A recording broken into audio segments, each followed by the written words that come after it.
नमस्कार और स्वागत है। आज हम भारत वन स्थिति रिपोर्ट 2023 पर थोड़ी गहराई से बात करेंगे। ये रिपोर्ट आप जानती हैं हर 2 साल में आती है और हमारे जंगलों पेड़ों की क्या हालत है इसका एक ज़रूरी लेखा जोखा देती है। परीक्षाओं के लिहाज से भी और वैसे भी पर्यावरण को समझने के लिए ये बहुत अहम है।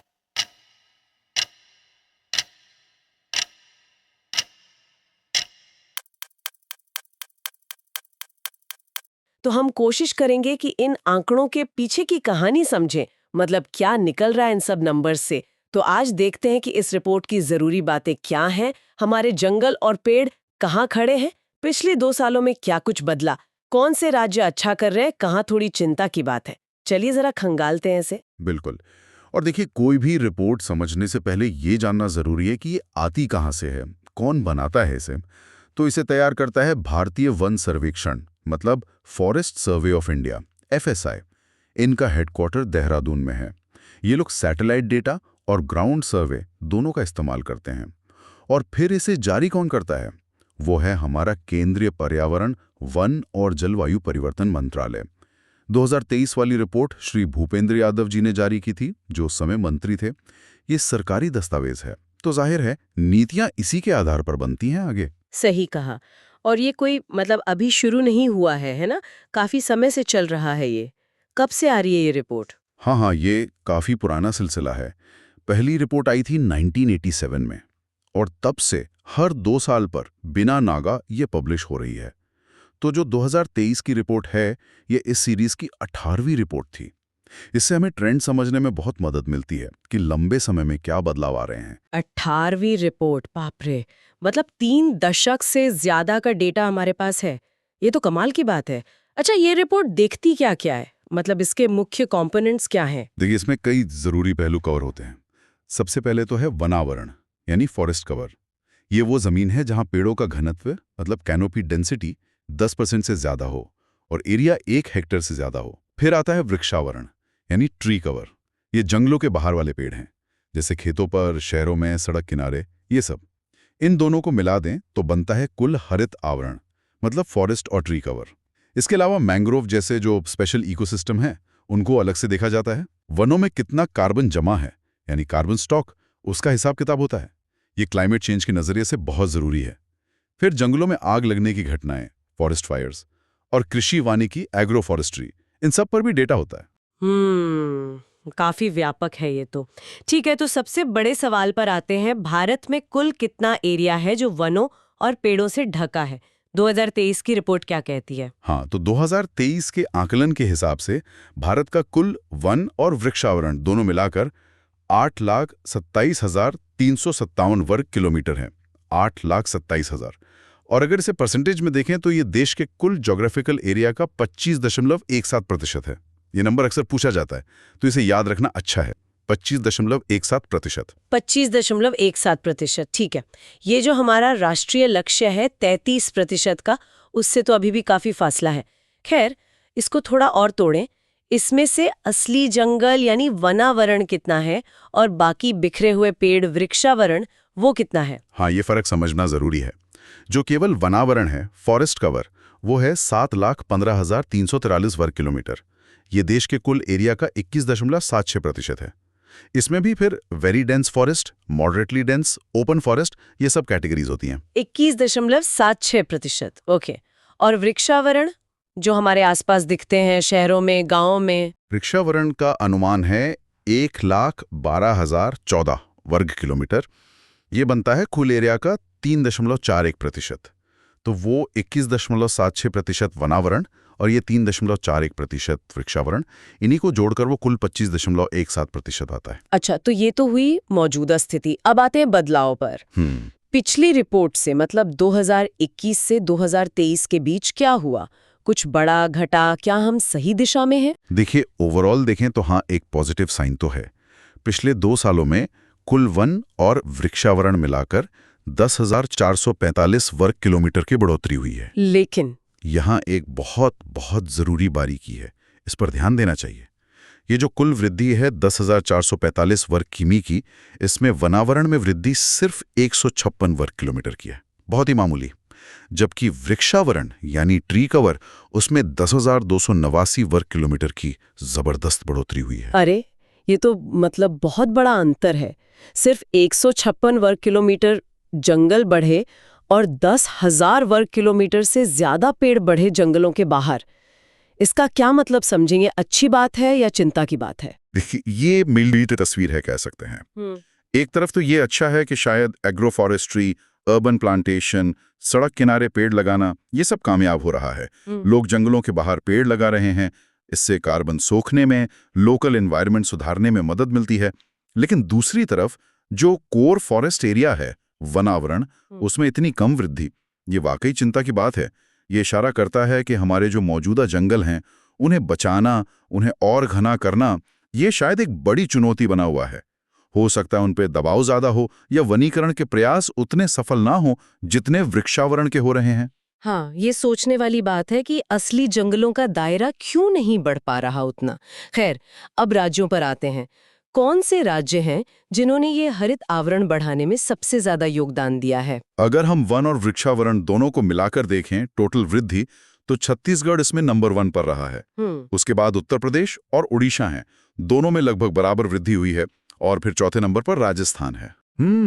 उत्तर प्रदेश और राजस्थान, ये दिलचस्प है क्योंकि यहाँ पारंपरिक रूप से वन क्षेत्र कम रहा है। लेकिन अगर हम सिर्फ कोर वनावरण में वृद्धि देखें तो क्या लिस्ट बदल जाती है? हाँ, वहां तस्वीर बिल्कुल अलग है। केवल वनावरण में सबसे ज्यादा वृद्धि दिखाने वाला राज्य है मिजोरम।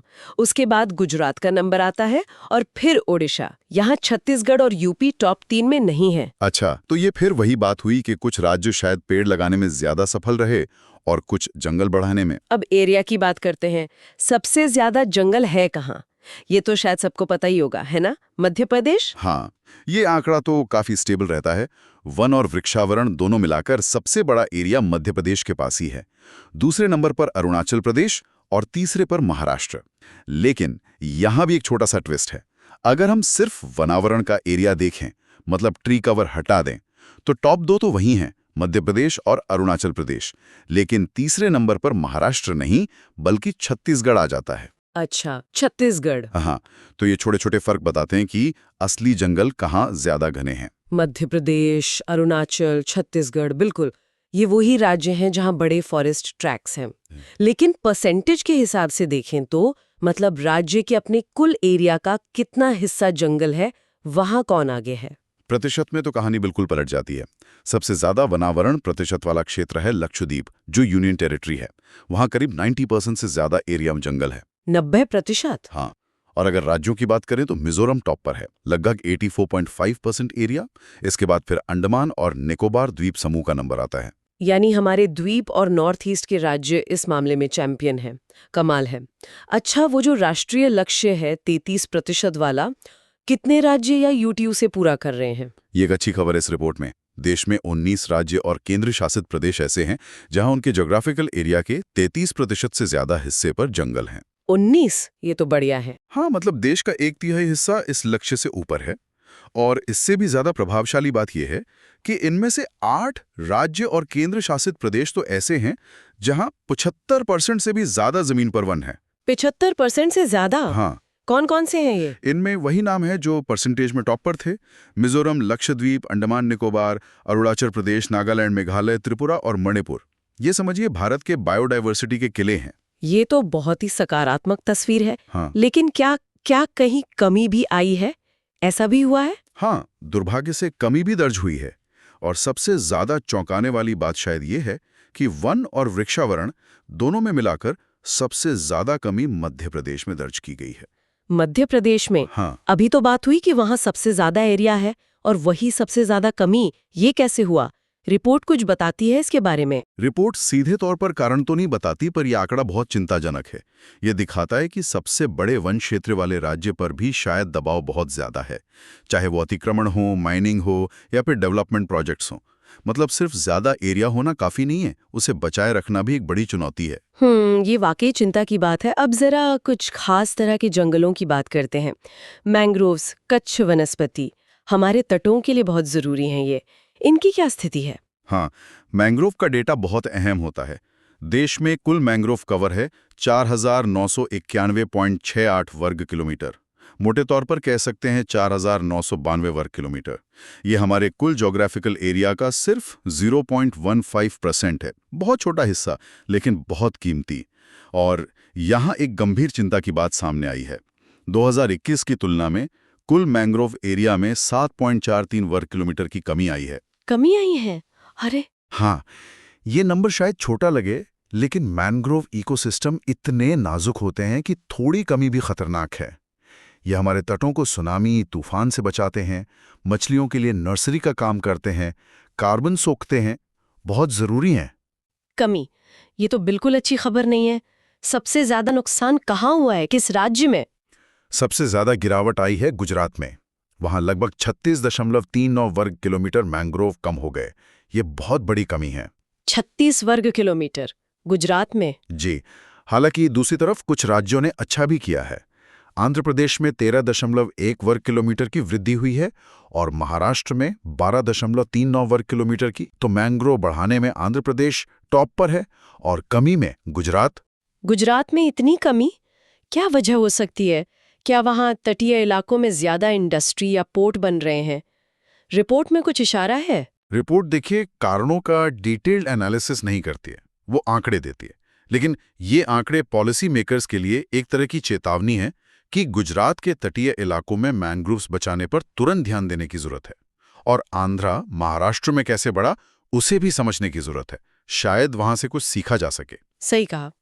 अच्छा, मैंग्रोव के अलावा बांस की क्या स्थिति है? बैम्बू, उसे भी तो ग्रीन गोल्ड कहते हैं। हाँ, बांस का भी आकलन होता है। रिपोर्ट के मुताबिक बांस वाला कुल एरिया करीब 1,56,670 वर्ग किलोमीटर है।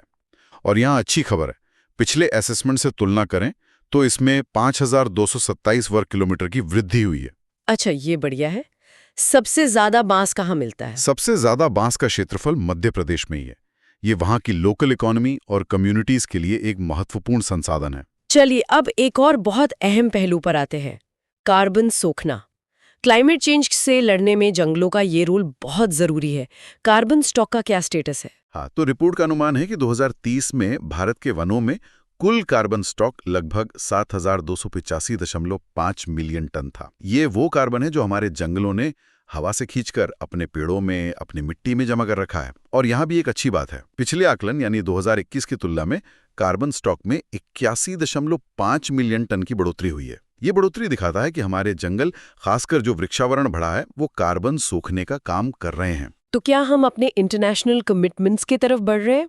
हमने कुछ टारगेट तय किए थे ना कार्बन सिंक बढ़ाने के? हाँ, भारत ने पेरिस समझौते के तहत जो अपने एनडीसी, नेशनली डिटरमाइंड कॉन्ट्रीब्यूशंस दिए हैं, उसमें एक वादा है कि 2030 तक हम 2.5 से 3 बिलियन टन CO2 के बराबर अतिरिक्त कार्बन सिंक बनाएंगे। रिपोर्ट बताती है कि 2005 के बेस ईयर की तुलना में हम ऑलरेडी करीब 2.29 बिलियन टन अतिरिक्त कार्बन सिंक कैपेसिटी बना चुके हैं। अच्छा, तो हम लक्ष्य की तरफ बढ़ तो रहे हैं, लेकिन हाँ, अभी और काम करना बाकी है। ये जानना राहत देता है। कौन से राज्यों के जंगल सबसे ज्यादा कार्बन स्टोर कर रहे हैं? सबसे ज्यादा कार्बन स्टॉक पाया गया है अरुणाचल प्रदेश के जंगलों में। उसके बाद मध्य प्रदेश, फिर छत्तीसगढ़ और महाराष्ट्र का नंबर आता है। जाहिर है, जहाँ जंगल ज्यादा है वहीं कार्बन भी ज्यादा स्टोर होगा। और एक आखिरी जरूरी मुद्दा, जंगलों की आग। हर साल गर्मियों में हम देखते हैं, सुनते हैं, भयानक आग लगती है। रिपोर्ट इस बारे में क्या कहती है? रिपोर्ट 2023-24 के फायर सीजन का डेटा देती है। इस दौरान सबसे ज्यादा आग लगने की घटनाएं उत्तराखंड में दर्ज की गई। उत्तराखंड में? हाँ, ये चिंता की बात है क्योंकि उत्तराखंड हिमालयी इकोसिस्टम का हिस्सा है, बहुत नाजुक है।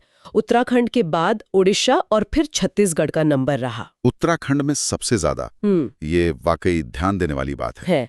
क्या रिपोर्ट ये भी बताती है कि कितना जंगल आग लगने के लिए ज्यादा प्रोन है, मतलब संवेदनशील है? हाँ, रिपोर्ट में फॉरेस्ट को फायर प्रोन कैटेगरी में बांटा जाता है, extremely prone, very highly prone वगैरह।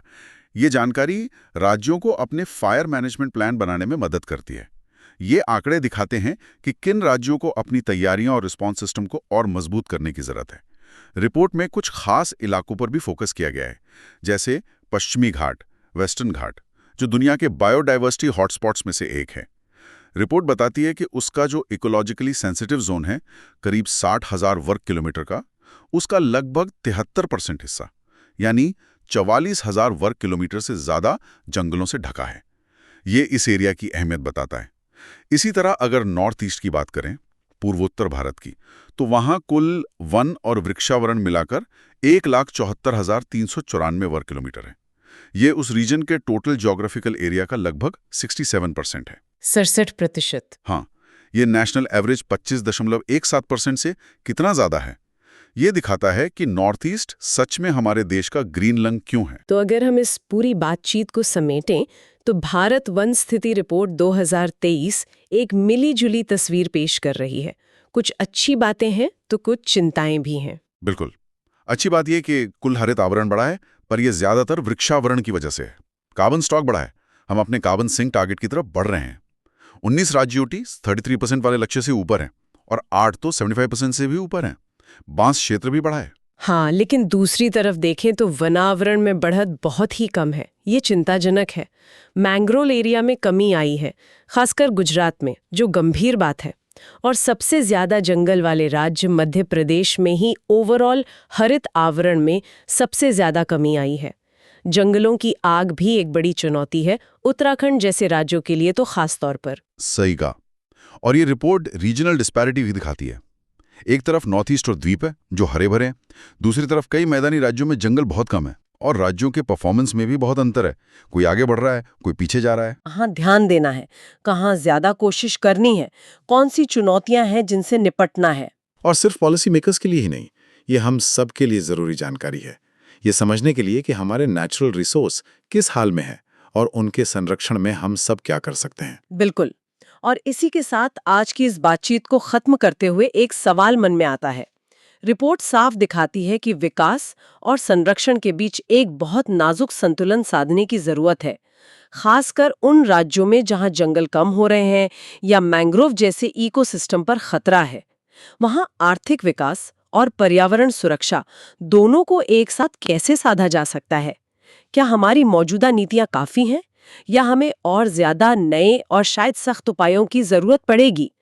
इस पर सोचना जरूरी है।